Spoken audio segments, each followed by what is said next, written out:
On est là pour parler management, leadership. Le thème, c'est un peu un mot fourre-tout. Aujourd'hui, manager, c'est un peu complexe. Euh, Mon sujet aujourd'hui, c'est que si on n'arrive pas à s'intéresser plus à l'humain et à intéresser l'humain au travail qu'on lui demande, on s'en sort pas. Encore une fois, je vais répéter des choses qu'on a dit hier et sur lesquelles je suis un peu en boucle, mais euh, quelqu'un qui vient pas avec du plaisir au travail ne donnera jamais la performance qu'on peut attendre. Et qu'est-ce qu'on voit aujourd'hui? Des gens qui râlent, qui pèsent, qui traînent les pieds, que s'ils pouvaient rester à la maison, ce serait aussi bien. Je suis pas sûr. S'ils pouvaient rester à la maison, je suis pas sûr qu'ils seraient plus heureux pour autant. Et toute la difficulté, c'est comment on peut aujourd'hui, avec les générations, avec les profils qu'on rencontre, avec les CV qu'on reçoit, euh, on n'a pas des gens qui viennent en disant, ben, je viens signer un contrat et je vais m'engager pleinement sur le contrat que je signe. Ce serait très bien. On a plutôt des gens qui viennent, et puis après, on découvre plein de choses entre ce qu'ils nous ont promis pendant l'entretien, et puis la réalité du terrain. Et il y a j'ai trois règles fondamentales, et la première règle fondamentale, c'est qu'il n'y a pas de hasard dans les relations humaines. Il n'y a pas de hasard dans les relations humaines, il n'y a que des causes et des conséquences. On a dit ou fait quelque chose pour que ça se passe bien, ou on n'a pas dit ou pas fait quelque chose et ça se passe mal. Parfois, on a dit ou fait des choses et ça se passe pas bien, ouais, mais c'est pas par hasard. C'est que des causes et des conséquences. Ce qui va nous intéresser, c'est justement comment on va. Soit vous montez en pression avec la personne, et on voit bien aujourd'hui que quand on va monter en pression, les gens ne supportent pas la pression. Faire remarquer à quelqu'un qui ne tient pas son engagement, ça le réveille rarement, ça le fait fuir. Quand vous faites remarquer à quelqu'un qu'il est en retard ou qu'il ne fait pas bien son travail, il commence par se défendre, plutôt que de dire bah oui, je suis en retard. Donc c'est un peu d'échanger autour de tout ça. Et je voulais un peu me focaliser ce matin sur le démarrage, sur comment on démarre. Si vous démarrez bien, vous vous évitez bien des problèmes. Et ce que je vois souvent, alors on est dans une situation de démarrage, on est dans une situation où on va lancer une nouvelle structure, on va recruter des gens. Il y a plein de situations que je rencontre régulièrement où on m'appelle parce qu'on a laissé déraper une situation par gentillesse, par facilité, par fainéantise, par lâcheté, par manque de courage managérial, et on n'arrive plus à gérer la situation. Et c'est à ce moment-là où on fait appel à moi. Mais si on peut éviter ce genre de situation, ce serait quand même beaucoup plus simple. Donc c'est de parler un petit peu de tout ça. J'ai une formation sur le recrutement. J'ai pas envie de la faire aujourd'hui, c'était pas l'objectif, mais je voulais qu'on vous donne deux trois trucs sur le recrutement et pourquoi souvent on rate les recrutements avant même de les commencer. C'est comme ça que j'avais appelé ma présentation. Mais je pense qu'on va pouvoir rentrer dans le détail du recrutement, et il y a peut-être des choses à faire autrement dans le recrutement pour limiter la casse. Encore une fois, on en parlait hier, 80 CV, au final, tu es encore en manque de personnel alors que tu devrais être débordé. Il y a des choses qui seront pas faciles et il n'y aura pas de miracle. Euh, on aura des gens qui se présenteront pas, on aura des gens qui diront oui puis qui viendront pas le jour prévu, on a des gens qui vont vous lâcher au mauvais moment. Ouais, c'est la société aujourd'hui. Mais il y a peut-être des moyens de filtrer différemment ou de donner une impulsion différente. En fait, si vous attendez que les gens soient comme vous voulez, vous allez être déçu. Parce qu'aujourd'hui, vous attendez des choses des gens et vous êtes, alors c'est pas une expression, hein, vous êtes tous extraordinaires. J'insiste bien, vous êtes tous extraordinaires. Vous n'êtes pas dans la norme. Vous sortez de l'ordinaire. Si vous n'étiez pas en dehors de l'ordinaire, vous ne seriez pas là en train de vous poser des questions sur comment je vais encadrer, faire tourner une société, tourner une boîte, etc. La plupart des gens suivent. La plupart des gens viennent et disent ben, c'est quoi le contrat? C'est quoi mes obligations? Moi, je fais ce qu'on m'a dit de faire. Très bien. Vous, vous êtes là en me disant je suis prêt à prendre des problèmes, je suis prêt à avoir des préoccupations supplémentaires pour encadrer des gens, pour emmener des gens sur autre chose.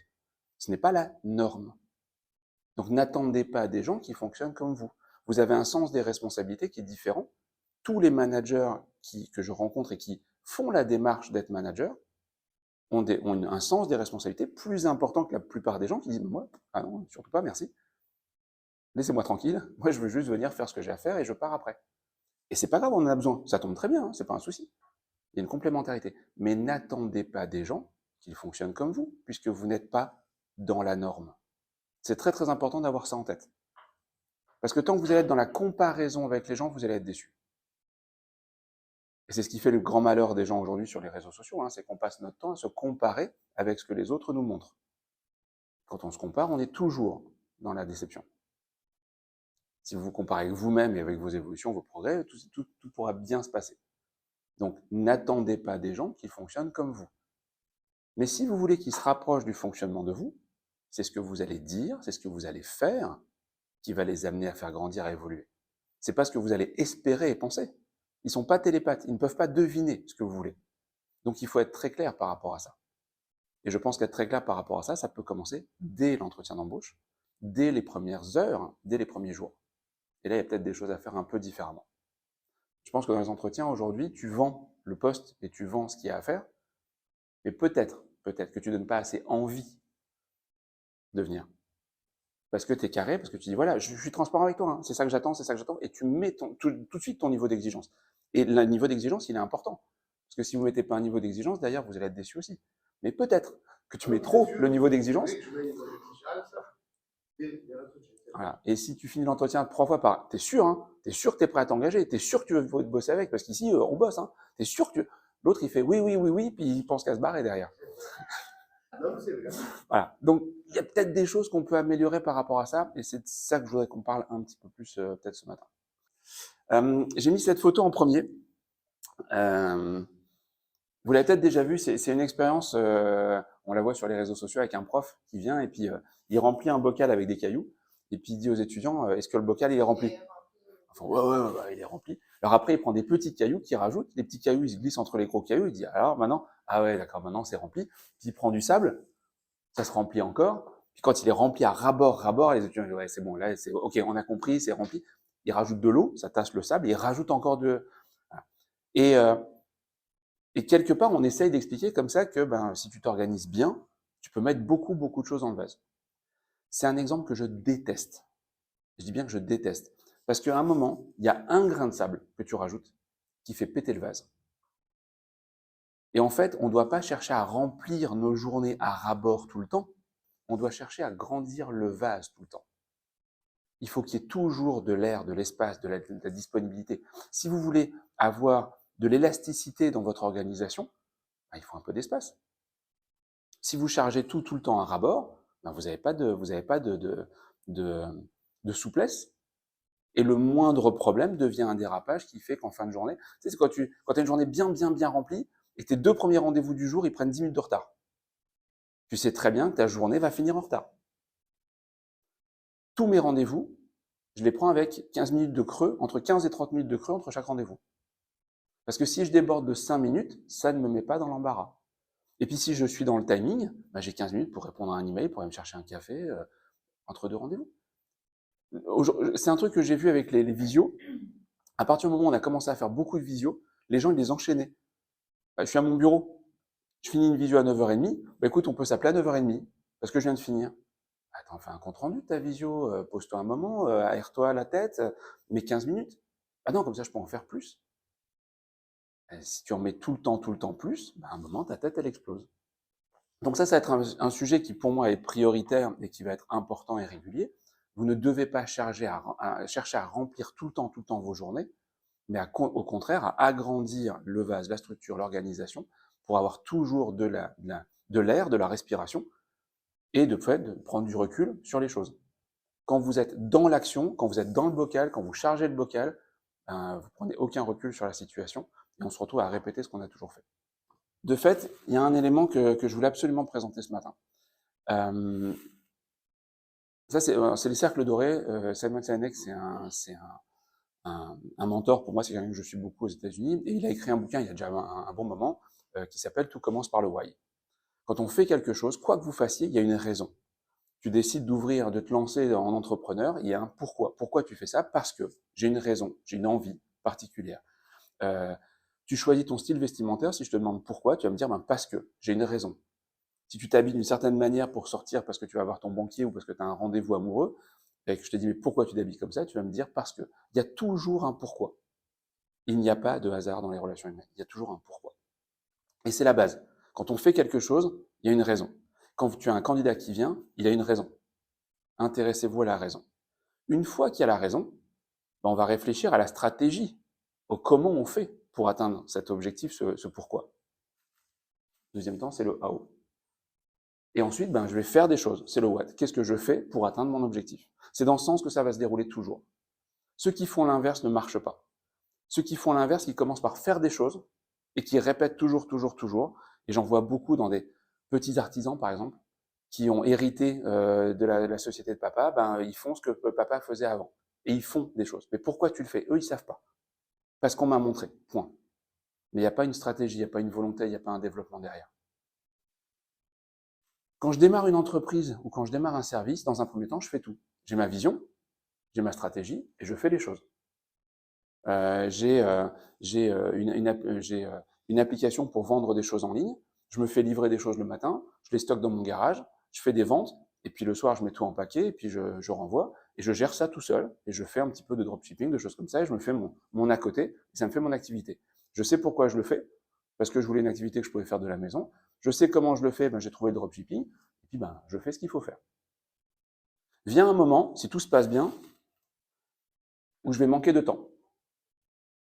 Parce que comme les choses se déroulent bien, l'activité grandit, ben, il y a un moment où j'y arrive plus. Et qu'est-ce que je vais faire? C'est que je dois acheter du temps. Donc, je vais acheter du temps et je vais trouver quelqu'un à qui je vais déléguer une partie des tâches. Je ne vais pas déléguer le pourquoi des choses, ça c'est dans ma tête. Je ne vais pas déléguer la stratégie, c'est moi qui sais comment je vais faire. Par contre, il y a une partie des opérations les plus simples que je vais pouvoir déléguer à quelqu'un. Les opérations les plus simples, je vais pouvoir les déléguer à quelqu'un. Je forme la personne et je lui dis, voilà ce que moi je fais depuis 1 an, 2 ans, 3 ans, 5 ans. Voilà comment je le fais. S'il te plaît, fais pareil. Surtout, n'invente rien, ça marche, fais ça. Donc je forme quelqu'un et ensuite je dis, maintenant tu t'en occupes.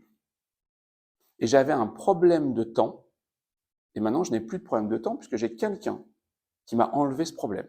Donc la première chose, c'est que je vais pouvoir acheter du temps et il y a autant de temps que nécessaire. J'ai plus de limite de temps. Je peux avoir 1, 2, 5, 10, 15 personnes. Donc le temps n'est pas un problème. Le temps n'est pas un problème. C'est l'organisation que j'ai, la formation qui va avec, qui fait que je n'ai pas de limite de temps. Et comme tout va très bien parce que je suis parti de 1, 2, 5, 10, maintenant j'ai 15 personnes, j'ai fait un deuxième garage parce que maintenant je ne peux plus stocker dans mon garage, donc j'ai une annexe dans ma cour qui est sur 2 niveaux, j'ai un autre problème. C'est que là, j'ai plus un problème de temps, mais j'ai un problème de compétences. Parce que là, maintenant, c'est un entrepôt logistique que j'ai.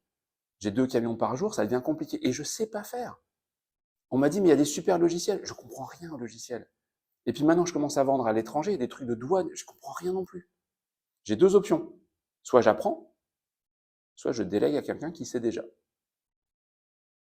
Là, ce n'est pas un problème de temps, c'est un problème de compétences. J'avais un problème de temps, je l'ai réglé. Maintenant, j'ai un problème de compétences et je le règle de la même manière. J'embauche quelqu'un à qui je dis, voilà le problème, tiens, gère-le pour moi, s'il te plaît. Je vais acheter la compétence dont j'ai besoin et je donne mon problème à cette personne. Là, c'est différent. Je ne la forme pas pour ensuite lui déléguer. Je lui délègue tout de suite. C'est pas moi qui vais lui dire comment il doit travailler, puisque c'est lui qui sait. C'est lui qui doit me dire comment il va travailler. Et je lui donne le problème et moi, je contrôle derrière. Si vous regardez bien, l'achat de temps va me permettre de me libérer sur le qu'est-ce que je fais, mais je garde la stratégie, le why et le comment on va l'atteindre. Le besoin de compétences, il va m'aider sur comment atteindre mon objectif. Et moi, je reste concentré sur le pourquoi des choses, je reste concentré sur l'avenir, je reste concentré sur ma vision. Ce que je veux souligner aussi, c'est que quand j'embauche des gens pour le temps ou que j'embauche des gens pour la compétence, ça me libère du temps. Pourquoi? Pour penser à la suite, pour penser à l'avenir. Quand vous embauchez des collaborateurs, ils sont là pour une raison principalement, et ça je voudrais que vous l'enregistrez très fort, ils sont là pour une raison principalement, régler vos problèmes. Je le répète, les collaborateurs sont là pour travailler sur le quotidien et régler les problèmes du quotidien. Les problèmes du quotidien s'appellent les clients. Et les collaborateurs sont là pour gérer les clients. Quand un collaborateur que j'ai embauché pour me libérer du temps, ou parce qu'il a une compétence que j'ai pas, qui vient me voir et qui me repose mon problème sur la table en disant j'ai un problème, je n'arrive pas à m'organiser ou je ne sais pas faire, ah, c'est toujours lui qui a un problème. C'est pas le même problème. Hein. En fait, il ne remplit pas son contrat. Et l'erreur de beaucoup de managers, à ce moment-là, c'est de dire je m'en occupe. C'est-à-dire que j'accepte de reprendre le problème. Recruter pour régler les problématiques du quotidien. Mais double erreur. Et tu viens de le dire, c'est très très juste, c'est très très bien. Double erreur. Première erreur, c'est que le manager réagit trop vite. J'ai un problème, j'appelle mon manager répond présent. pour moi, ça devient normal. Mon manager, il a fait son boulot. Je vois même pas où est le problème. Parce qu'il a réagi trop vite. Le manager, à ce moment-là, devrait d'abord, et on va en reparler beaucoup, aider à dire comment tu règles, pourquoi tu as le problème, comment tu le gères. Ne pas y répondre tout de suite. Mais pour ne pas répondre tout de suite, il faut que je l'ai peut-être formé autrement. Et les deux sont liés.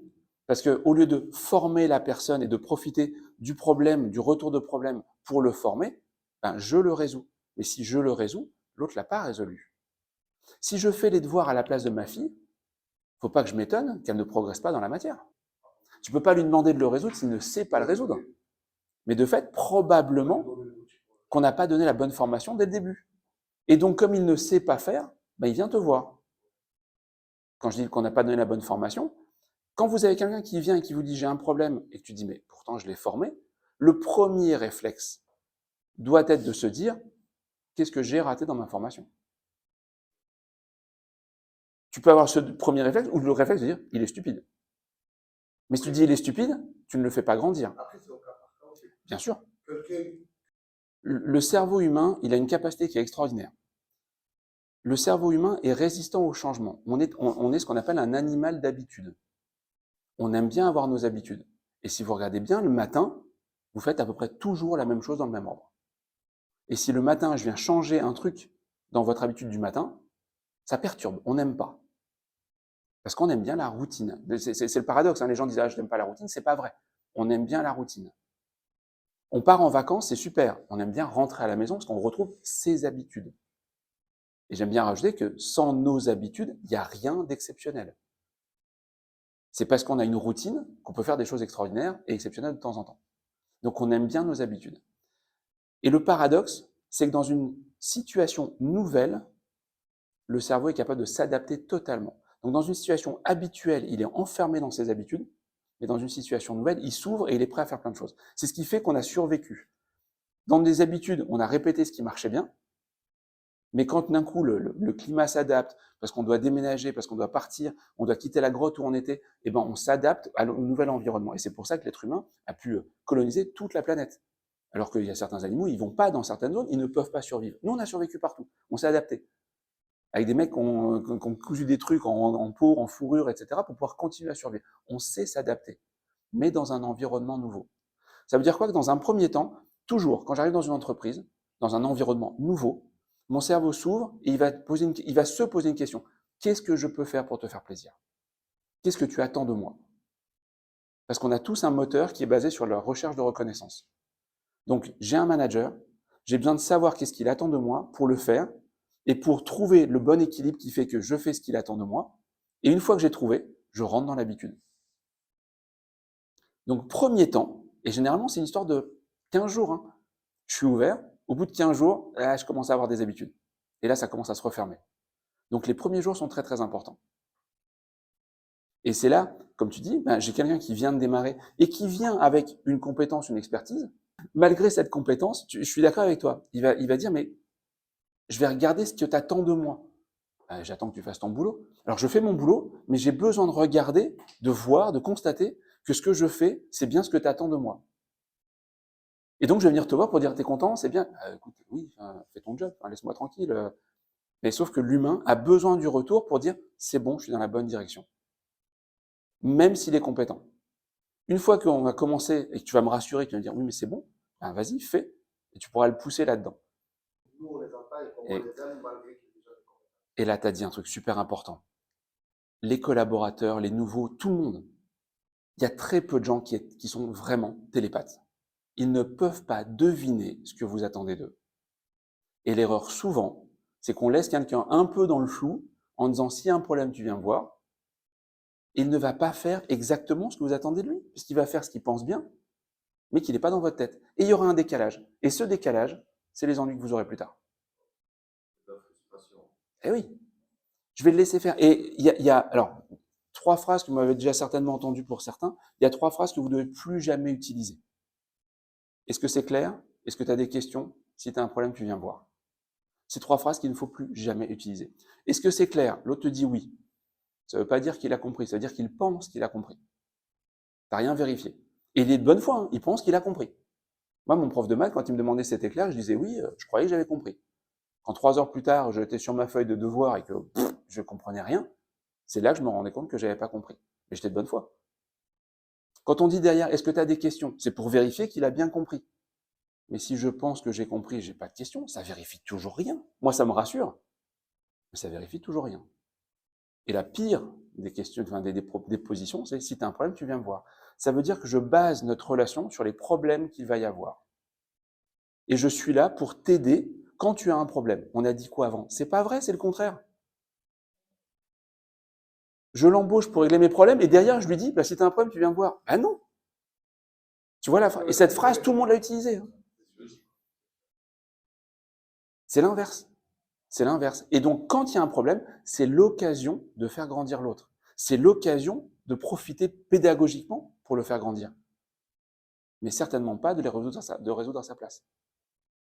Donc, ces 3 phrases, il faut les bannir. Et de fait, pendant les premiers jours, voir tout ce qu'on peut faire pour le mettre sur les bons rails et vérifier que tout se passe bien. Parce que si dans les 15 premiers jours, je le mets sur les bons rails et il prend des bonnes habitudes, je vais revenir sur l'exemple d'hier de la ponctualité par exemple, un collaborateur qui au bout de 3 jours, 4 jours vient avec un peu de retard, généralement, il vient vous voir tout de suite, il vous dit je suis désolé, il y a eu un problème, j'ai eu un problème avec mon réveil, mon machin. Il vient vous dire je suis désolé, je suis en retard. Les premiers jours. Si à ce moment-là, on fait bien ce qu'il faut, normalement, il devrait y avoir moins de retard ou pas de retard. Si par contre je dis ouais, c'est bon, c'est pas grave, ça arrive, et vous étonnez pas qu'il y en aura d'autres. Hein. Et puis au bout de un mois et demi, quand il commence à avoir régulièrement des retards, il n'est pas toujours en retard. Hein. Mais il est quand même en retard 1 à 2 fois par semaine. Et il te dit, mais le reste du temps, je suis présent. Mais je te demande pas d'être à l'heure le reste du temps, je te demande d'être à l'heure tout le temps. Eh bien, si tu as trop attendu et que les habitudes sont en place, qu'est-ce qu'on a dit hier? Il ne s'excuse pas, il se défend. C'est quand même sur la même chose. Premier temps, il est vraiment désolé, et tu rattrapes le coup, et il n'y a plus de retard, tu laisses faire, et le jour où tu dis, non, mais maintenant, il faut que ça s'arrête, plutôt que de dire, oui, merci d'avoir été tolérant jusqu'à maintenant, non, il te saute à la gorge. L'essentiel, et on revient sur ça, hein, plus vous allez démarrer facile, enfin, de manière carrée, plus ce sera facile. Vous avez un système, c'est l'avantage des franchises. Il y a un cadre. Il y a un cadre. Il y a des choses qui sont quand même, je l'ai dit, je le répète encore, vous êtes pas dans l'aéronautique, c'est pas un truc ultra compliqué. Vous devez pouvoir prendre à peu près n'importe qui et le mettre à bosser correctement. Vous avez les outils pour le former. Donc, si la personne est de bonne intention, la compétence technique ne devrait pas être un problème. Et de fait, les outils, le cadre, le machin, il n'y a pas photo. Qu'est-ce qui fait que la personne va bien faire son travail, qui n'est pas compliqué, qui répond à votre besoin et qui répond à son attente à lui d'avoir un job contre un salaire? Qu'est-ce qui fait qu'il va s'engager comme vous le voulez? Ben, c'est vous, en fait. Hein. Parce que les gens ne signent pas pour Quick. Hein. Vous savez très bien que leur candidature, ils ont certainement posé chez les concurrents. Ils signent pas pour Quick. Ils signent pas pour le salaire que vous donnez. Le salaire que vous donnez, ils le trouveront ailleurs. Pourquoi les gens signent et pourquoi les gens restent? Pour la relation et l'ambiance. C'est l'ambiance qui fait que les gens restent dans une entreprise et c'est la relation avec leur manager qui fait qu'ils restent plus longtemps. C'est aussi la raison pour laquelle ils se barrent. Vous connaissez tous des gens qui ont quitté un boulot ultra bien payé et quand tu discutes avec eux, ils disent mais pourquoi t'as quitté? Ils disent mais j'en pouvais plus. Attends, t'étais derrière un bureau? Non, mais non. Il y avait une ambiance qui était pourrie. La plupart du temps, c'est l'ambiance. C'est pas le métier. Le métier, il m'intéressait, j'ai signé pour. J'ai vu l'annonce, ça correspondait à ce que je voulais, j'ai rencontré les gens, ils m'ont dit écoutez, ça tombe bien, votre compétence correspond à notre besoin, tout est parfait. Moi, je suis content, ils sont contents. 1 an, 2 ans, 3 ans plus tard, le gars, il en dort plus et il te dit moi, j'en veux tout promener. C'est pas le métier qui a changé. C'est la relation avec les gens dans le métier. C'est pour ça que j'insiste sur l'importance du manager et du management. Et encore plus aujourd'hui avec des gens qui sont fragiles. La plupart des gens que vous allez rencontrer sont des gens qui sont plus ou moins paumés. Les gens qui ont fait des études, qui ont un plan de carrière, qui ont des idées très claires, ils ne viennent pas chez vous. Ils sont provisoirement, voilà, provisoirement. Et ils le disent très clairement. Et d'ailleurs, souvent, il n'y a pas de problème avec eux. Ils connaissent les règles, c'est carré. Ils ont annoncé qu'ils étaient là pour X mois. Le jour où ils veulent partir, ils te l'annoncent largement en avance. C'est pas avec eux qu'on va avoir des soucis. Il y a un truc dont vous devez être conscient. Vous connaissez la loi normale? La loi normale, c'est la courbe qui fait ça. Et c'est une courbe qui explique tellement de choses. Elle est utilisée principalement pour les calculs de quotient intellectuel. Quand on vous dit que vous avez 100, 110, 90, en fait 100, c'est la norme. 100, c'est la norme. Et quand tu es au-dessus de cette norme, ben, tu es plus intelligent que la moyenne des gens. Quand tu es en dessous de cette norme, tu es moins intelligent que la moyenne des gens. Et cette loi normale, la distribution de la loi normale, j'ai plus les chiffres exactement en tête, mais en gros, ce qu'il y a, si je dis pas de bêtises, ce qu'il y a là-dedans représente globalement 80% des gens.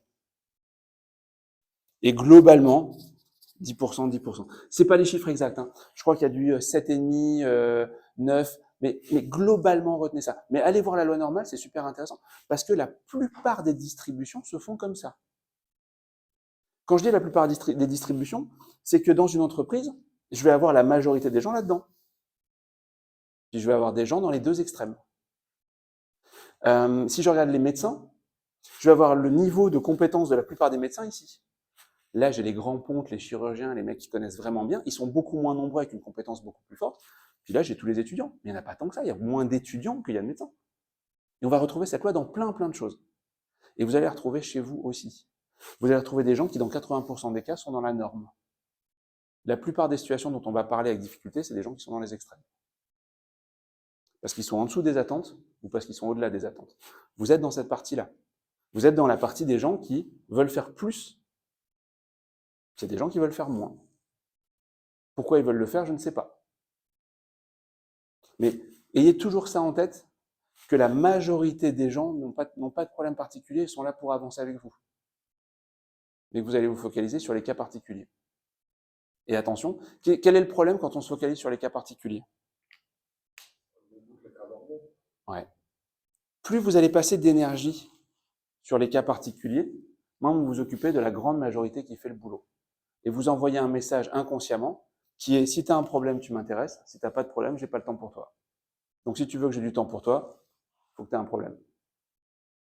Et vous poussez les gens à faire des problèmes, à être moins bien. Bah, je fais le boulot et tu prends jamais le temps de me dire que c'est bien. Je vais quand même pas dire que c'est bien, tu fais ton boulot, c'est top. Écoute, c'est une phrase de vieux manager. Moins tu me vois, mieux tu te portes. Ça, c'est ce que j'ai beaucoup entendu. Sous-entendu, si je viens te voir, c'est pour t'engueuler. Ah, super. Sauf que tous les gens qui sont là, ils ont envie qu'on leur dise que c'est bien. Ils ont envie de savoir que les efforts qu'ils font, ils sont vus, mesurés, accueillis. Sauf que moi, toute mon énergie, elle est prise par ceux qui me posent des problèmes et ceux qui ont une envie d'évolution, de carrière et que je veux pousser parce que quand eux, ils grandissent, je vais pouvoir m'appuyer sur eux pour développer mon activité. Et de fait, j'oublie la majorité des gens. Et ce que j'ai vu, c'est que quand j'ai des situations conflictuelles en entreprise, généralement, je vais, parce que cette loi, elle apparaît aussi comme ça, je vais dire qui est-ce qui est pour et contre le projet. Alors, il y a des gens qui adorent le projet qui est proposé par l'entreprise. On propose de développer, on propose de délocaliser, on propose d'agrandir, on propose de changer le système informatique. Il y a des gens qui trouvent c'est super parce que franchement, c'était dépassé. Il y a beaucoup de gens qui vont être des suiveurs. Il y a ceux-là qui vont suivre facilement parce que les premiers ont commencé des choses. Il y a la deuxième moitié qui va suivre parce que plus de la moitié des gens font. Et puis il y a ceux qui sont contre. Parce que c'était mieux avant. Et ils seront toujours contre. L'erreur de beaucoup d'entreprises, c'est d'essayer de convaincre ces gens-là avant de démarrer le projet. Résultat, tu perds une énergie folle à essayer de convaincre 5 gars qui n'ont pas envie. Tu finis par soit bricoler un projet qui est plus le projet d'origine, qui marche pas bien, soit laisser tomber le projet parce que eux, ils t'ont épuisé. Quand tu fais l'inverse, tu dis, il me faut 5 volontaires pour être le premier groupe. Tu trouves tes 5 volontaires. Tes 5 volontaires, ils vont contaminer la première partie en disant, c'est vachement bien ce qu'on a fait. Le nouveau logiciel, il est top. On a des formations, et puis moi j'ai compris des trucs, de toute façon, si t'as un problème, tu viens me voir, je te donnerai un coup de main. Super. Et je vais contaminer cette partie. Puis après, là, cette partie-là, plus de la moitié bosse, l'autre moitié, elle suit, naturellement. Et les 5 emmerdeurs qu'on a, on va les traiter à part à la fin. Mais sauf que j'ai changé mon logiciel, sauf qu'on a déménagé, sauf qu'on a agrandi, sauf qu'on a lancé le projet. C'est vachement plus motivant, non? Mais de fait, mettez de l'énergie avec les gens qui vous font plaisir. Ça, c'est un truc qu'on oublie aussi. On pense que quelque part, un bon manager, il va se sacrifier parce que je vais m'occuper de cela, parce que pendant que je m'occupe de cela, ils emmerdent pas les autres. Et moi, mon job, c'est de me concentrer sur eux. Et l'équipe le comprend. L'équipe me dit, bah, merci, j'ai eu un problème avec Marcel, tu peux pas aller voir Marcel parce que moi, j'ose pas aller le voir. Oh, bah oui, bah, c'est mon job, j'y vais, quoi. Moi, je vais m'occuper de Marcel. Oui, mais sauf que si je m'occupe de ces gens-là et que Marcel fait pas son boulot, Marcel, il va prendre des avertissements parce qu'il faut quand même lui faire remarquer qu'il fait pas son travail. Et un jour, c'est Marcel qui va venir me dire, mais qu'est-ce que je dois faire pour que tu t'occupes de moi? Parce que tu t'occupes tout le temps des autres, mais pas moi. Et là, je lui dis, ben, je m'occupe pas de toi parce que toi, tu veux pas bosser. Et là, on va pouvoir commencer à discuter sérieusement. À l'inverse, à chaque fois que je passe du temps avec lui, que je le prends dans mon bureau parce qu'il est encore une fois en retard, parce qu'il s'est encore pris la tête avec machin, ben je lui donne un temps qu'il ne mérite pas. Et ce temps qu'il ne mérite pas, je le donne pas à ceux qui le méritent. Et on a tellement ce réflexe. Et on le fait avec les enfants aussi. On le fait avec les enfants. Les enfants, tu as 3 ou 4 enfants qui sont dans une chambre où il n'y a pas de bruit, il ne se passe rien, tu n'y vas pas. J'ai compris ça il y a longtemps. J'avais accompagné une entreprise, on me fait venir parce qu'il y a un gars problématique et 1m95, 125 kg, tout le monde le connaît, le gars il avait 50 ans, tout le monde reconnaît sa compétence métier. Dans une usine, dans une industrie, tout le monde reconnaît sa compétence métier, il n'y a pas photo, mais le gars est insupportable. Insupportable. On peut rien lui dire, on peut rien faire, il est tout le temps en train de gueuler, puis il gueule fort, les mecs ont peur de lui, et on me fait venir pour lui. Et je discute avec lui, et à travers tout ce qu'il m'a raconté, j'ai vraiment entendu, j'ai compris l'importance qu'il avait. Il dit, mais moi, le patron connaît le nom de mes enfants. Quand je le croise dans la rue, il me demande comment je vais. Et bah, une fois par semaine, je suis dans son bureau. Personne n'a autant de temps avec le big boss de l'entreprise. Et en gros, quand je lui ai dit, mais il y a des règles, fonctionnement, l'exemple des autres, etc. Mais il m'a dit, mais pourquoi je rentrerai dans le rang comme tous les autres moutons? Donc là, j'ai compris à quel point ça le faisait exister. Et quand on lui dit, ben, pourquoi tu ferais comme tout le monde, ben, il dit, ben, dans ce cas-là, ça m'apporte plus rien. En fait, je vais faire l'effort, mais qu'est-ce que ça m'apporte? Parce que très, très, très souvent, quand on rentre dans le rang, ben, moi, je vais m'occuper des autres, du suivant, de l'autre problème, ou je vais m'occuper des nouveaux, mais je m'occupe toujours pas des bons. Donc, être bon, bah, c'est quoi l'intérêt? Je suis un enfant. J'ai 5 en maths, 6 en maths. Généralement, je parle par expérience, j'ai 6 en maths, bah, ma fille, je vais dire, écoute, viens, montre-moi ton exercice, montre-moi ce que tu n'as pas compris, montre-moi la leçon, je vais t'expliquer la leçon autrement. Et je passe du temps de qualité avec ma fille qu'elle n'aurait pas eu si elle a eu 14 ou 16. Parce que si elle a 16, je dis, c'est bien, ma chérie, viens, un câlin, et puis maintenant, on va dans ta chambre. Point. Elle a plus intérêt, si elle veut du temps et de l'attention avec moi, à avoir une mauvaise note qu'en avoir une bonne. Donc on ne pousse pas les gens à faire les choses bien. On pousse les gens à être problématiques. Parce qu'on pense qu'on est là pour régler les problèmes. La notion de contrôle en France, c'est devenu un terme négatif. Parce qu'en France, quand on contrôle, c'est généralement pour sanctionner. Si tu as un contrôle fiscal, tu sais que tu ne vas pas t'en sortir propre. Si tu as un contrôle de police, tu as beau être tout à fait en règle, tu n'es pas à l'aise. Quand tu as un contrôle scolaire, généralement, alors soit tu as révisé, tu es tranquille, mais si tu n'as pas révisé, tu n'es pas bien. Et qu'est-ce qu'il y a derrière? Si tu as révisé, ben, limite pareil, on va dire, bah, tu as une bonne note, c'est normal. Si par contre tu n'as pas révisé, on va y passer plus de temps. En fait, le contrôle est devenu synonyme de sanction négative. En France, quand on contrôle, et d'ailleurs quand je m'intéresse à un collaborateur, c'est parce que j'ai un doute. Donc je viens voir si mon doute est avéré. Et comme souvent, ben, c'est pas par hasard, je vais le sanctionner. Donc le réflexe, c'est que quand on s'intéresse à moi, c'est parce que généralement, je fais partie d'une catégorie et je sais que derrière, ça va pas bien se passer. Donc, fais-moi confiance. Fais-moi confiance. Comment je peux te faire confiance si je n'ai pas vérifié que ma confiance, elle est justifiée? Si pour vérifier que ma confiance est justifiée, je dois contrôler. C'est parce que je contrôle que je sais que tu fais les choses bien. Comme tu fais les choses bien, je peux avoir confiance. La phrase la plus importante des managers. La confiance n'exclut pas le contrôle. Et elle dit quoi cette phrase? Elle dit aussi que même quand j'ai confiance, je continue à contrôler. Pour 2 raisons. Parce que l'erreur est humaine. Et que la personne pensant bien faire peut se planter. Si j'ai pas un contrôle extérieur, je peux pas voir qu'elle s'est trompée. Et la deuxième raison, c'est que contrôler, c'est donner un regard, c'est donner de l'importance. Mon collaborateur qui me pose problème, lui, je le contrôle souvent. Hein. Je vérifie à quelle heure il arrive, je vais voir sa qualité, j'ai des fiches, je le contrôle, lui. Les autres, je les contrôle pas. Ça envoie bien le message que quand j'ai un problème, je contrôle. Si tu fais bien ton boulot, tu m'intéresses pas. Quand je commence à contrôler, encore une fois, ça donne l'impression que y a un problème ou que tu cherches la petite bête. Si par contre je fais un contrôle systématique de tout le monde, contrôle systématique de tout le monde, il y a des gars à qui je vais dire super, merci, c'est bien. C'est bien quoi? C'est bien parce que tu es à l'heure, c'est bien parce que tu fais du bon boulot, c'est bien parce que tu respectes les consignes, c'est bien parce que tu prends des initiatives. Ah, t'as vu? Ben oui, comme je te contrôle, je vois les initiatives que tu prends et je peux te féliciter dessus. Si je fais pas ce contrôle, je peux pas le voir. Si je le vois pas, il y a de grandes chances qu'il y ait une dérive entre ce que tu fais et ce que j'attends. Et quand je m'aperçois qu'il y a une grosse dérive entre ce que tu fais et ce que j'attends, c'est parce qu'on est là. Et qu'à ce moment-là, je dis, il faut quand même que je contrôle ce qu'il fait, pour me rendre compte que ce qu'il fait, c'est pas ce que j'attends. Encore une fois, c'est de ta faute. Tu lui as peut-être pas dit et tu l'as laissé dériver parce que tu l'as pas fait avant. Et c'est pour ça, une fois de plus, qu'un manager doit avoir du temps pour contrôler les équipes plus que pour les aider. Parce que quand je les aide, je fais pas mon job et je vais aller m'occuper des problèmes. Si je fais le point régulièrement avec tout le reste de l'équipe, je vois que tout se passe bien et je vois que tout continue à bien se passer, je peux passer moins de temps avec eux. Et là, je peux m'occuper des autres. Mais je ne dois pas abandonner les uns et les autres pour gérer les problèmes.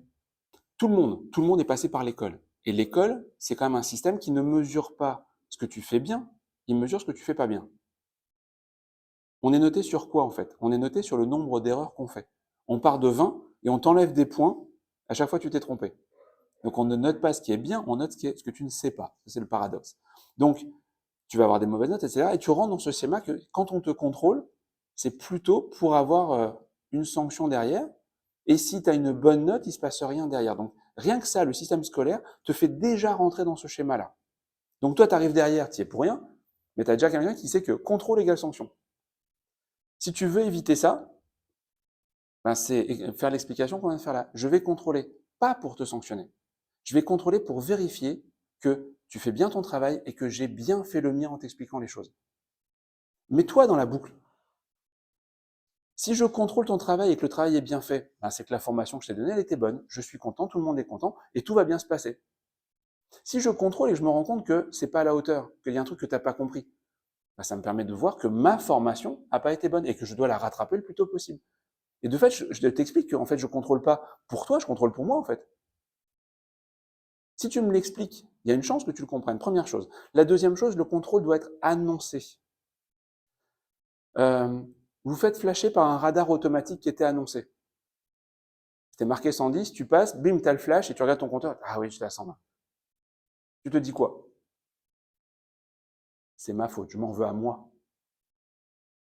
Je me fais flasher par un radar, par un gendarme qui était caché derrière un poteau. Je me dis quoi? Le bâtard, ils m'ont eu. C'est la même situation. C'est la même situation. Pourquoi? Parce que c'était pas annoncé, c'était surprise. C'est con, hein? J'ai une interro et je me suis planté, je m'en veux.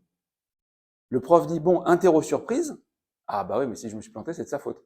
Ah non, c'est pareil, ta leçon, tu la connais ou tu la connais pas? Tu es censé la connaître. C'est la même chose. Mais le fait de l'annoncer ou pas l'annoncer change tout. Donc le contrôle, il doit être systématique et annoncé.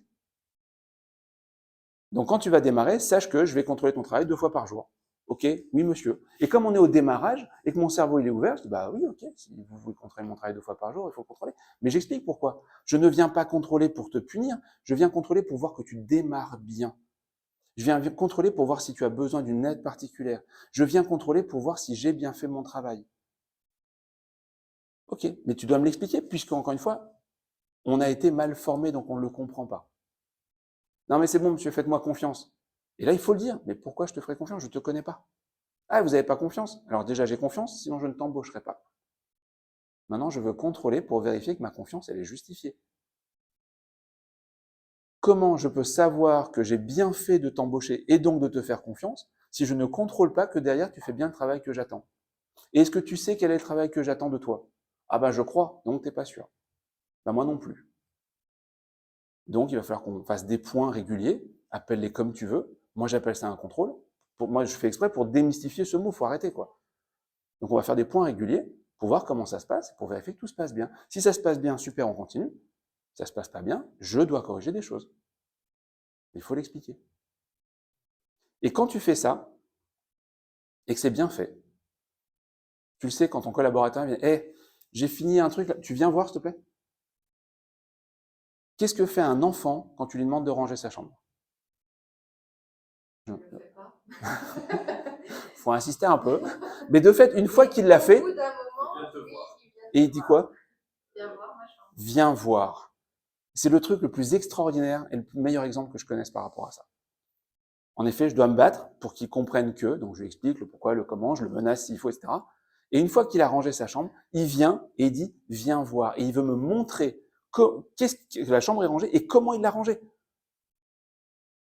Et si moi je viens pas, une fois, deux fois, trois fois, t'étonnes pas, la troisième fois, il rangera pas sa chambre.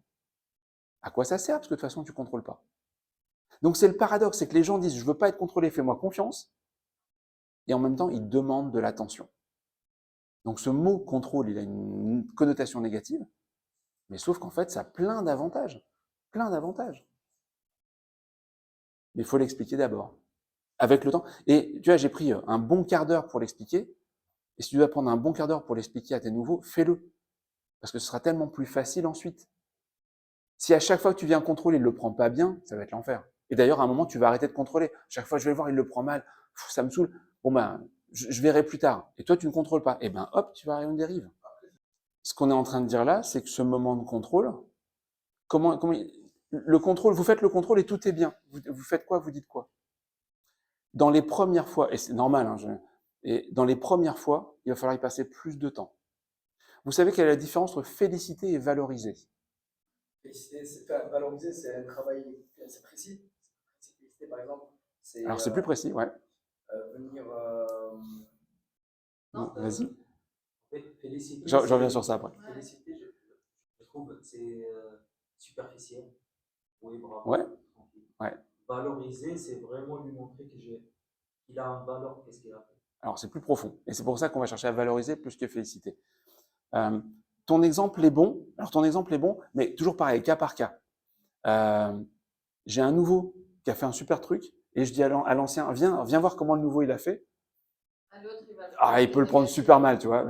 Dans ce cas-là, non, je peux pas, je vais le prendre à part. L'inverse, c'est vrai. J'ai un ancien qui a fait un super boulot, je dis, hey, viens, tu peux t'inspirer de lui. Regarde, lui, il a fait ça super. C'est valorisant pour le nouveau. Donc, ça peut être le cas, mais cas par cas, toujours. J'ai pas de généralité, j'ai pas de vérité absolue. Aucun consultant ne doit vous dire qu'il a une vérité absolue. C'est pas un gourou, il faut pas. Moi, je vous donne mon avis, et puis après, il faut faire au cas par cas. La différence entre féliciter et valoriser, elle est très simple. Féliciter, la plupart du temps, c'est toi qui parles. J'ai un gars qui a fini qui dit, viens, je vais te montrer. Ok, tu peux me rappeler la procédure, tu peux me rappeler ce que tu as fait, comment tu as pensé à tout. Et plus il va parler, plus il va prendre confiance et d'énergie. Et tu vas finir par féliciter en disant, super, c'est top. Et s'il a fait un truc particulier, et qu'il va dire, en plus, j'ai pensé dans la procédure qu'il y avait ça, je suis allé chercher machin, ou je suis allé chercher un outil particulier pour le faire, je vais le féliciter sur le truc précis, exceptionnel, particulier qu'il a fait.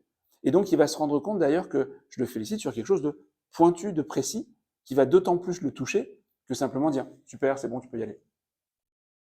Mon super, c'est bon, il est sincère. Hein. Mais si je lui dis « qu'est-ce que tu as fait, comment ça s'est déroulé, c'était quoi la difficulté que tu as rencontrée » et que je le fais parler, il aura beaucoup plus d'impact. Vous avez peut-être remarqué, quand on parle, on n'est jamais fatigué. Quand on écoute, on peut être fatigué. Je suis désolé pour vous, moi je me suis bien placé. Mais quand on parle, on n'est jamais fatigué. Même quand vous avez un coup de fatigue, si on vous donne la parole, ça vous réveille tout de suite. Donc parler donne de l'énergie, alors qu'écouter en prend. Quand vous faites parler un collaborateur sur sa journée, sa difficulté, ce qu'il a rencontré, ce qu'il a vu, ce qu'il a fait, il prend de l'énergie et il prend de la confiance. Et il a besoin de cette confiance pour éventuellement ensuite écouter la critique, la remarque, l'élément que vous allez pouvoir lui faire. Quand vous félicitez, c'est vous qui parlez. Alors c'est bien, hein, mais c'est pas aussi impactant que de faire parler un collaborateur. Je vais revenir encore sur les premières journées, mais imaginez la fin d'une première journée, vous dites à un collaborateur, vous avez deux options. Fin de première journée, écoute, bravo, c'était une super bonne journée, je suis très content de toi, c'était très bien, tu as fait tout ce qu'on attendait de toi, j'ai eu des bons retours des gens, vraiment très très bien, merci, j'ai hâte de te voir demain. Très bien, super.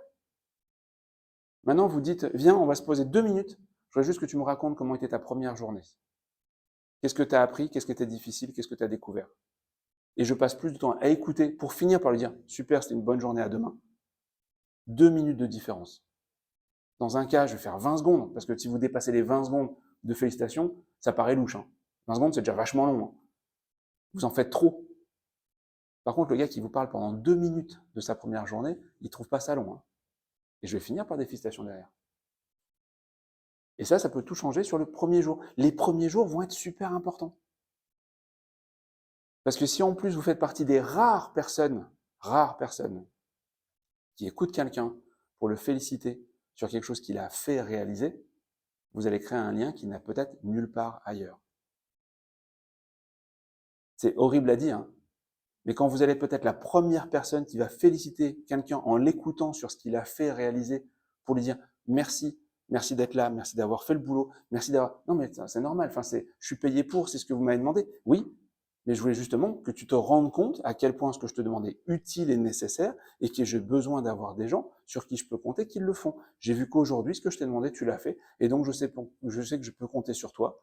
Je voulais juste souligner que tu saches à quel point c'est important pour moi, pour nous, pour l'équipe. Donc merci, je te dis sincèrement merci, sincèrement. Mais il y a de grandes chances que ce gars-là, quand il va rentrer chez lui, ou cette nana, quand elle va rentrer chez elle se sente plus légère, contente, et qu'est-ce qu'elle va dire? Ah, j'ai passé une bonne journée, et mon patron, il était content. Si c'est sa première journée, vous avez plus de chances que les autres journées se passent tout aussi bien. Si vous faites pas ça et que vous faites probablement déjà très bien en disant merci, c'était une super journée, c'est cool, reviens demain, elle va rentrer chez elle et on va dire alors c'était comment ta journée? Bah écoute, c'était cool, on verra demain. Voilà. Ça n'a pas le même impact. L'énergie que vous allez mettre et l'investissement que vous allez mettre dans les premiers moments va déjà teinter tout le reste de la relation. C'est ultra important. C'est le gros, c'est souvent les discussions qu'on a, c'est que encore une fois, on se rend compte de la difficulté, ce que c'est que de manager les gens, etc. Et une des préoccupations principales qu'a Yanis, c'est de se dire comment on change les gens. Les gens, ils sont comme ils sont. Les gens qui viennent chez vous, ils ont 19, 20, 25 ans. On change plus après. On sait qu'après 21 ans, on est globalement fini. Vous savez que l'être humain est une des rares espèces, pas la seule, une des rares espèces qui n'est pas terminée. Tu vois des animaux qui naissent, généralement 20-30 minutes après, ils sont en train de courir, ils sont complètement autonomes, et ils ont plutôt intérêt parce qu'il y a des prédateurs. Nous, on est la seule espèce, déjà rien que les premières années, tu marches même pas tout seul, il faut qu'on te porte, il faut qu'on s'occupe de toi, mais c'est ce qui permet de continuer à grandir, à se développer. C'est parce que notre cerveau n'est pas fini à la naissance que on peut apprendre autant de choses dans notre vie. Donc c'est très bien. Et on va grandir jusqu'à 21 ans. À partir de 21 ans, le cerveau il est fini, votre développement il est fini. À partir de 21 ans, on commence à vieillir. Donc c'est-à-dire qu'on apprend énormément avant 21 ans, mais qu'après on est sur nos habitudes après 21 ans. Donc quand vous avez des gens qui ont 22, 25, 30 ans, leur orientation sexuelle elle est arrêtée, leur orientation politique elle est arrêtée, c'est rare qu'on change de religion, c'est rare qu'on change de style musical, de style vestimentaire, c'est fixé.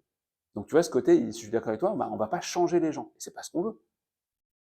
Par contre, on peut changer la relation que les gens ont entre eux. Et ça, c'est totalement différent.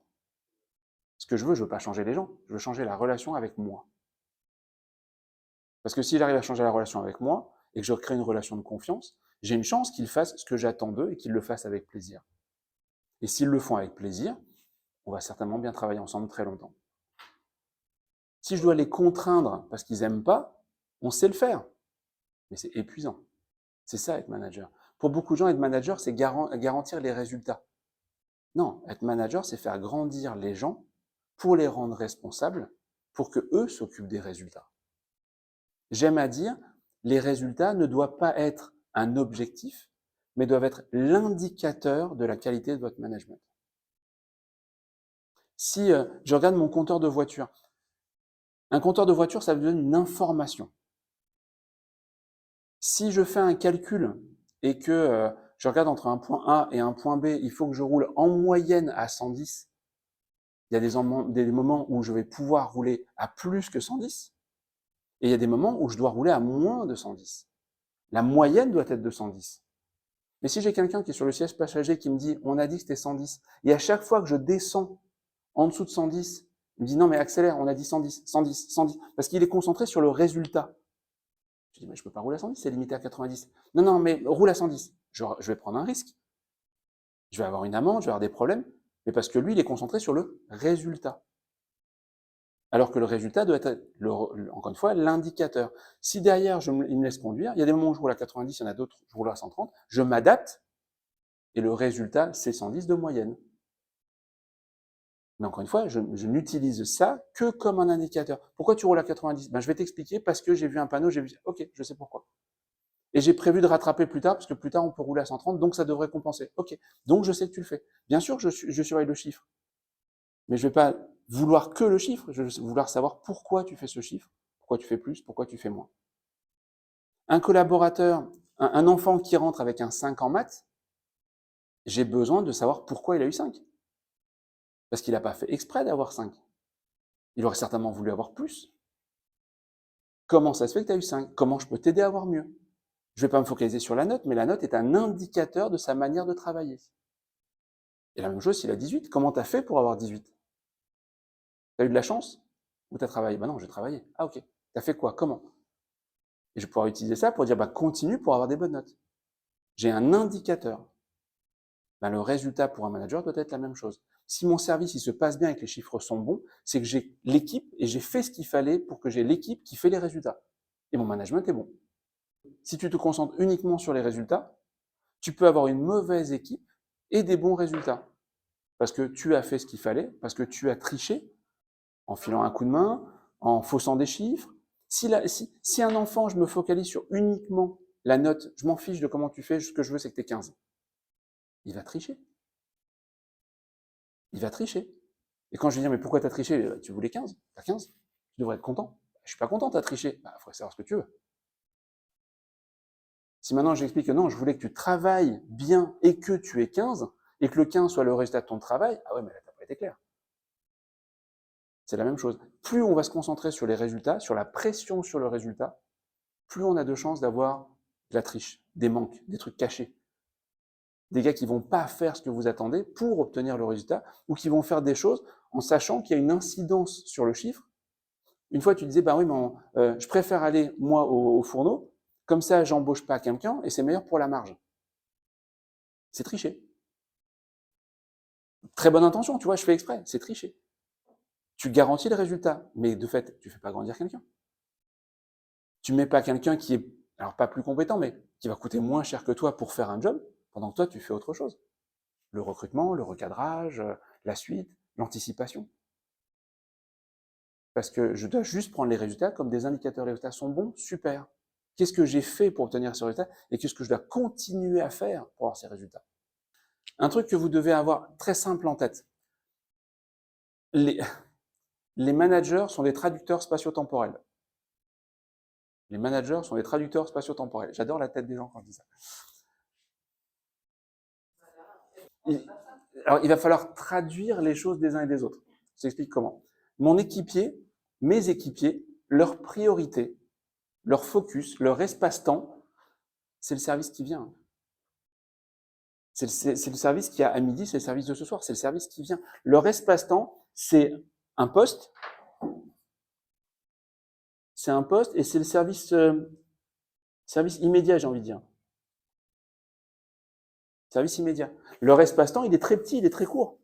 Moi, je viens à 11h pour le service de midi. Ma préoccupation, la suite, je ne sais pas. Pourquoi ? Parce que le rôle du manager, c'est d'avoir une vision non pas juste du poste et du service de midi, mais de l'ensemble des postes et probablement d'une vision sur la semaine à peu de choses près. Donc l'espace-temps, il est déjà plus grand. L'espace-temps du manager, il englobe l'espace-temps de l'équipier.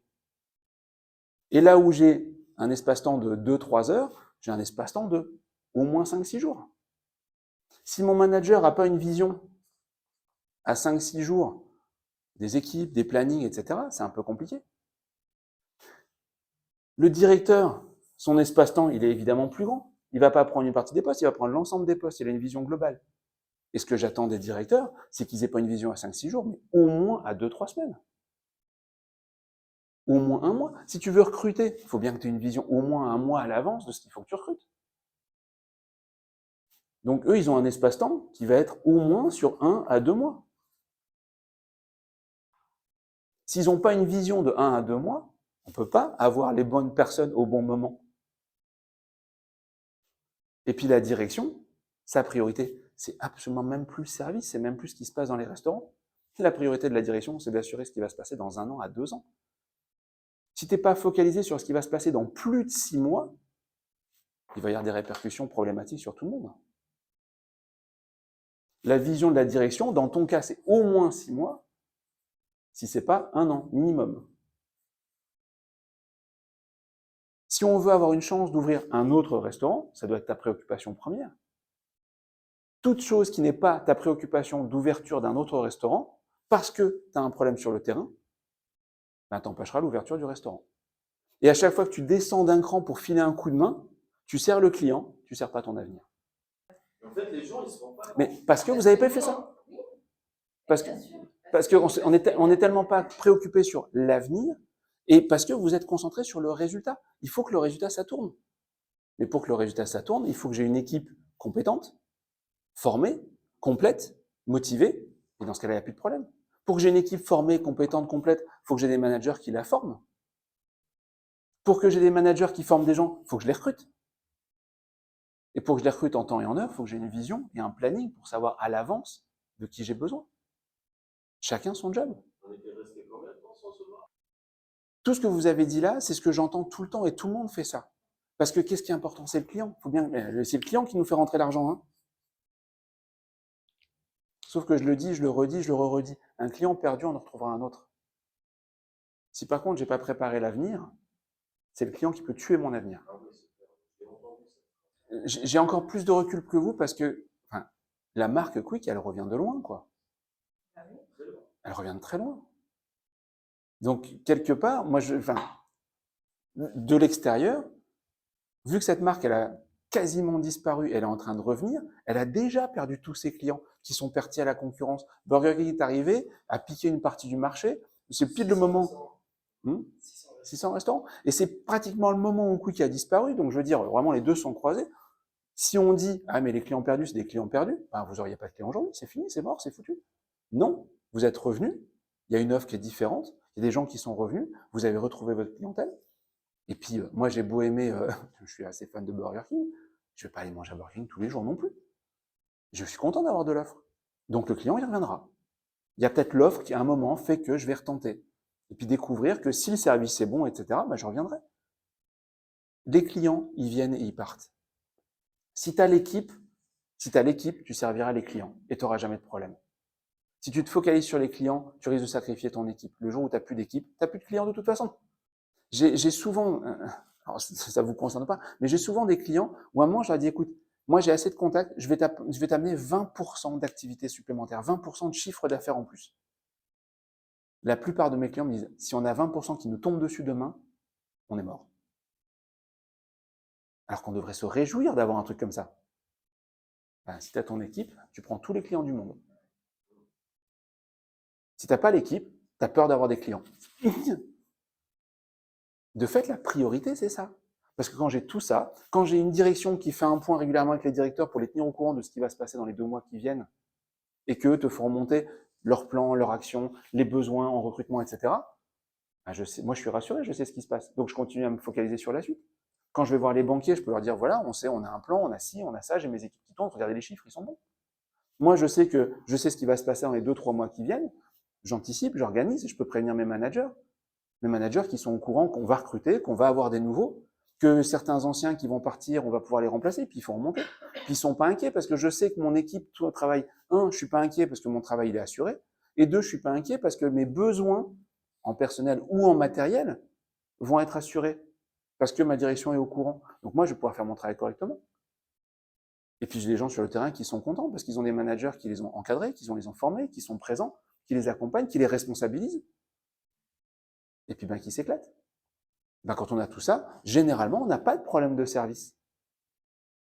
Si on n'a pas ça et qu'on a des équipiers pas assez formés, pas assez compétents, pas assez responsables et qui pensent que c'est le rôle des managers de venir compléter les équipes, on a des managers qui font pas leur boulot. Si les managers font pas leur boulot, les directeurs font pas bien le leur non plus et de fait sont obligés d'aller filer un coup de main aussi. Résultat, on a des équipiers qui font pas leur boulot, des managers, des directeurs qui compensent et vu d'en haut, les chiffres sont pas mauvais. Parfois ça marche pas, ça dépend des gens. Ah, moi je veux que ça marche toujours. Un équipier qui serait bon à un service sur deux, il y a un problème, tu sais faire ou tu sais pas faire. Il y a des jours où il est de bonne humeur, ça marche, il y a des jours où il est de mauvaise humeur, ça marche pas. Techniquement, tu sais faire des frites. Oui, alors tes frites, elles doivent être les mêmes tous les jours. Point. Et pour pouvoir s'intéresser à l'état d'esprit de mon équipier, j'ai un ami qui dit ouais, j'aime pas travailler avec des gens. C'est un ingénieur. J'aime pas travailler avec des gens. Parce que les gens, c'est jamais 0 ou 1. Une machine, elle marche ou elle marche pas. Les êtres humains, c'est jamais 0 ou 1. Il est jamais complètement mort, mais il est jamais complètement à fond. Tu peux avoir un super collaborateur. Il est top, hein. Du jour au lendemain, il change. Ah oui, du jour au lendemain, il est amoureux. Il a d'autres priorités. Du jour au lendemain, il a un enfant. Il a d'autres priorités. Du jour au lendemain, son enfant est malade tout le week-end. C'est pas le même le lundi. Et on doit s'adapter à ça. On doit s'adapter à ça, mais lui dire, tu as un boulot à faire. Si tu es là, tu fais ton boulot. Et le rôle des managers, et c'est là où on a, aujourd'hui, je crois que vous avez un vrai problème, parce que la direction, on a parlé de beaucoup de choses et ça devient de plus en plus clair. Je pense que je t'ai aidé à prendre conscience de choses que tu savais déjà globalement, hein, mais sur lesquelles tu n'étais pas assez rigoureux. C'est juste ça. Les directeurs, c'est en train de bouger. On en a déjà parlé, je vous ai dit à quel point je suis épaté de la manière dont vous comprenez les choses. C'est pas pour autant que c'est facile à mettre en place, mais vous comprenez la position qui doit être différente. Maintenant, le boulot, c'est les managers. Parce que vous ne pouvez pas faire le boulot des managers. Quand vous êtes en contact avec un équipier, que vous devez aller voir un équipier parce que le manager ne le gère pas bien, bah c'est que le manager, il n'est pas bien formé. Et votre priorité, votre problématique, elle est là. Hein. Avant d'être là, elle est là. Si vous avez des managers qui savent s'occuper correctement des équipiers, vous n'aurez pas de problème à ne pas être là, parce que c'est eux qui gèrent. Vous avez des managers qui gèrent quand tout va bien, et vous devez intervenir quand ça va mal. Ce n'est pas des managers. Un bon manager, ça se voit quand c'est en difficulté, quand c'est compliqué. Quand c'est un gars qui va venir voir en disant, bon, elle est arrivée en retard, j'ai discuté avec elle, je lui ai expliqué l'importance, j'ai fait mon mea culpa parce que il est arrivé 2 fois en retard cette semaine et puis j'ai pas réagi comme il fallait. On a mis les choses au clair. Maintenant, c'est bon, elle sera plus en retard. Mais vous n'avez pas besoin de gérer un équipier qui a 5 à 10 minutes de retard. Ça devrait pas être votre boulot. Si c'est votre boulot, c'est que vos managers n'ont pas compris leur rôle. Et si on discute avec eux, ils vont dire, bah, mon rôle, c'est de filer un coup de main quand l'autre est en retard pour compenser le fait qu'il est en retard. Il n'a pas à être en retard. C'est pour compenser le fait que ça, il sait pas le faire, alors je le fais à sa place. Ben, il n'a pas à savoir le faire. Les managers et les équipes, normalement, devraient gérer les services. Point. Les services, les rushs, etc., c'est eux qui doivent gérer. Ça ne devrait pas être votre problème. Un problème comme Aziz la dernière fois, oui, ça remonte au directeur. Là, il y a un problème de comportement, oui, c'est peut-être le directeur qui gère. Mais un service, quand tout va bien, quand tout fonctionne, vous ne devriez pas avoir à intervenir. Filez un coup de main si vous êtes disponible, filez un coup de main si vous avez du temps. Mais vous ne devez pas être indispensable sur un service. Un service qui tourne pas bien, c'est un manager qui n'est pas assez formé, qui n'est pas conscient de sa responsabilité. On en parlait hier, le non-dit est probablement un des plus gros vecteurs de problèmes. Le petit truc où tu dis, allez, j'ai pas le temps, ou je laisse tomber, ou je verrai ça plus tard, et puis le plus tard, il vient jamais. Mais pourquoi? Parce que j'ai pas le temps. J'ai pas le temps de gérer tous ces petits trucs. Ils sont là pour ça. Encore une fois, si j'ai bien formé des gens, je dois avoir moins de petits trucs. S'il y a des petits trucs, les managers les voient, les corrigent, ben, il y en a de moins en moins. Et de fait, on a de moins en moins de problèmes. Mais c'est l'inverse qui se fait. On met sous le tapis plein de petites choses qu'on compense soi-même, qu'on fait soi-même, parce que c'est plus rapide, parce que c'est plus simple, parce que ça peut plus vite, parce que l'autre, il a un caractère de merde et quand je lui fais une remarque, ça prend des plombes. Donc maintenant, ça me saoule. Et ça, c'est très humain. Mais de fait, il continue à ne pas faire le boulot que je lui demande de faire. Je la fais simple. Qu'est-ce que tu penses de n'importe qui, n'importe quelle situation? Quelqu'un que tu payes à 100% et qui fait 70 à 80% du boulot que tu lui demandes, mais que tu payes 100%. T'en penses quoi? Voilà, fin de l'histoire. Je le fais aussi simple que ça. Donc, quelle est la bonne attitude à avoir? Alors, la bonne attitude, c'est de monter le niveau d'exigence. J'insiste encore. La bonne attitude, elle est très très simple. La bonne attitude, elle est très très simple. Elle se base sur 3 trucs. On le reverra pendant la formation plus en détail, hein. Mais la base, le B à bas, le truc à retenir, c'est ça. Ça, c'est les règles du jeu. Le cadre, c'est les règles du jeu. J'aime bien, je parle de règles du jeu parce qu'il y a des choses de sécurité, comme il y a des choses d'attitude, de la politesse, etc. C'est toutes les règles qui font qu'on doit fonctionner. Et j'ai défini une règle. À l'intérieur, tu fais ce que tu veux. À l'intérieur, tu fais ce que tu veux. Tant que tu respectes les règles, éclate-toi. Tu sors pas du cadre. Et de fait, quand tu es dans le cadre, s'il te plaît, dis-le moi. C'est ce qu'on a appelé la valorisation. Quand j'ai un collaborateur qui fait les choses bien, quand j'ai un collaborateur qui prend l'initiative, quand j'ai un collaborateur qui fait quelque chose pour une première fois, il faut lui dire pourquoi tu as eu l'idée de faire ça, comment tu t'y es pris, comment ça s'est passé, est-ce que c'était difficile ou pas. Ce qu'on disait tout à l'heure, je vais prendre 2-3 minutes, je vais dire ah ouais, mais ça m'a plu, etc. Et grâce à ça, je vais peut-être même pouvoir agrandir un petit peu le cadre. Alors quand je dis agrandir le cadre, j'ai pas de la souplesse, je mets des nouvelles règles en place pour lui laisser plus de liberté. Je mets de nouvelles règles en place parce que je peux lui laisser un espace plus grand. Le bac à sable, il est plus grand. Dans un premier temps, si je te dis, bah, écoute, ma fille, elle va avoir 16 ans, 15 ans, et elle a besoin d'un stage, je te la confie, et je voudrais qu'elle fasse un stage pendant 15 jours chez toi, est-ce que tu veux bien? Je pense que le cadre que tu vas lui laisser, c'est ça, hein. Elle a 15 ans, elle sait rien faire, tu peux pas lui donner de responsabilité. Hop, petit cadre. Et à l'intérieur, elle fait ce qu'elle veut. Et ce qu'elle fait, c'est bien, tu lui dis. Et puis plus ça va, plus je vais agrandir le cadre. Mais j'agrandis le cadre parce que je fais évoluer les règles. Pas parce que je fais preuve de liberté et de souplesse. Tu fais pas ce que tu veux. Tu as plus de droits, tu as plus d'obligations d'ailleurs, tu as un nouveau cadre qui se met en place. Donc première chose, très très important, les règles du jeu et la manière de faire respecter les règles du jeu. Si tu n'as pas les règles du jeu, c'est pas possible. À l'intérieur des règles du jeu, je valorise, je t'encourage, je te montre que tu as intérêt à les respecter. Si tu les respectes, tu as mon attention. Et quand tu es à l'extérieur, première fois, ça s'appelle une erreur. Quand tu sors du cadre, première fois, c'est une erreur. Ça arrive. J'ai peut-être pas été clair, j'ai mal expliqué les choses, c'est ma faute. Première fois. Deuxième fois que tu sors du cadre, ça s'appelle une faute. Je te désigne. Je te désigne. Je te fais passer l'envie qu'il y a une troisième. Parce que la troisième, c'est un avertissement. Et là, c'est plus dans votre cadre. Si je reprends ça. Ah! L'équipier fait une erreur. C'est le manager. J'ai peut-être pas bien expliqué, c'est peut-être ma faute. L'équipier refait l'erreur. Normalement, c'est encore au manager. Je vais t'expliquer 2-3 trucs. Arrête de me prendre pour une quiche. Je t'ai expliqué les trucs une fois. Je te l'ai réexpliqué parce que c'était pas clair. Ça arrive. Tu me le refais une troisième fois, tu te fous de moi. Et si on repasse sur le cadre après, c'est vous, directeur, qui dites à la direction, j'ai besoin d'un avertissement écrit, posé. Ça servira à quelque chose ou pas? Je sais pas. Peut-être que l'avertissement écrit fera arrêter la chose. Et c'est très bien. Il fallait en arriver là, malheureusement. Si c'est pas le cas, il y aura un deuxième, un troisième avertissement. Mais de fait, avec 3 avertissements, je peux virer quelqu'un. Et de fait, je vais être dans la procédure. Et donc, c'est aussi simple que ça. En théorie, hein. Mais règles du jeu, connues, partagées. Tu les respectes, je t'encourage et je t'invite vraiment à continuer à faire ces efforts-là. Et ça t'apporte quelque chose. Mais quand tu sors, tu sais aussi, un bon manager, je vais en faire des t-shirts. Un bon manager, on a envie de lui faire plaisir et on a peur de le décevoir. On a envie de lui faire plaisir et on a peur de le décevoir. S'il n'y a pas tout ça, ça ne marche pas.